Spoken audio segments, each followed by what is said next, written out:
অন্যের বাড়ির মেয়েকে সব সময় আজে বাজে কথা শুনিয়ে, তাদেরকে কষ্ট দিয়ে, আবার তাদের কাছ থেকেই সম্মান আশা করা কিছু বয়স্ক মানুষের কচি মন, কচি মন। তোমাদেরকে বলছি, এই বয়স্ক মানুষদের কচি কচি মন, তোমারা তো বয়স হয়নি, আমিই বুড়িয়ে গেলাম। কি করব, বুড়ি হয়ে যাচ্ছি তো, বুড়ি বলতে অসুবিধা কোথায়? না, তোমাকে তো বলা যাবে না, তুমি তো কচি। তুমি আমি তাই কচিই বলছি। ভালো লাগে না রান্না করে করে খেতে? বেশ বেশ বেশ, করে করে খাও। যখন করা হতো তখন তো বলতে কোনো কাজকর্ম করা হয় না, বসে বসে খেতে ভালো লাগতো না। এখন রেঁধে বেড়ে খেতে ভালো লাগছে না? খাও, রেঁধে বেড়ে খাও সুন্দর করে, বেশ মজা লাগবে।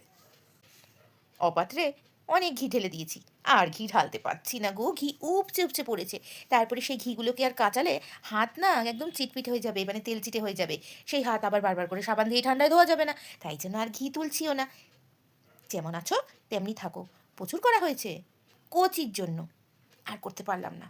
এখন খেটে খাও, দেখো কেমন লাগে। বাচ্চা দেখছো, রান্না করছো, জামা কাপড় কাচ্ছো, সবই তো করতে পারছো। ওইভাবেই করে করে খাও, সেটাই মনে হয় ভালো হবে। কারণ ভালো মন্দ দিলে তো তাকে অবহেলা করেছো প্রচণ্ড পরিমাণে। সেই অবহেলাটা এখন নিজের সাথে হলে কেমন লাগে সেটা বোঝো।